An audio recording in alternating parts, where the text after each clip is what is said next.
ওরে বাবরে, আমার আপেলটা তো পড়ে গেল। আরে কি এখানে এটা পড়লো কি? এটা তো দেখি একটি আপেল, দেখি তো একটু খেয়ে। ওরে বাবরে, এটা তো জাদুর আপেল। আমার তো এখন 3টে লাইফ হয়ে গেছে। এবার এখান থেকে একটা লাইফ দিয়ে আমার হাঁটুর ব্যথা ভালো করে নেই।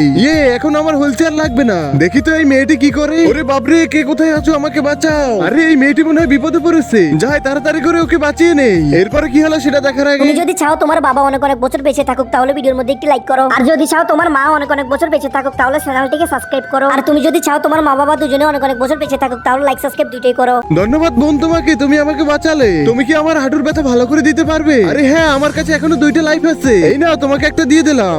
বোন তুমি কত ভালো। আরে এই মেয়েটিকে তো লোভী মনে করছিলাম, এ তো দেখে অনেক ভালো। ওরে বাবরে, এই ছেলেটির কি হলো? এই যে হ্যালো, তুমি রাস্তায় শুয়ে আছো কেন? ওরে বাবরে, এ তো অসুস্থ হয়ে গেছে। ওরে বাবরে, কোনোভাবেই তো ঠিক হচ্ছে না। আমার একটা লাইফ দিয়ে ওকে বাঁচিয়ে নেই। দাঁড়াও চিঙ্কি, তোমার আমাকে বাঁচাতে হবে না, আমি ঠিক আছি। আরে তোমার কি হয়েছিল? আমার কিছুই হয়নি, আমি তোমাকে পরীক্ষা নিছিলাম। তুমি অনেক ভালো মেয়ে। এই নাও, তোমার আমার লাইফ ফুল করে দিলাম। ধন্যবাদ জাদুকর বাবা।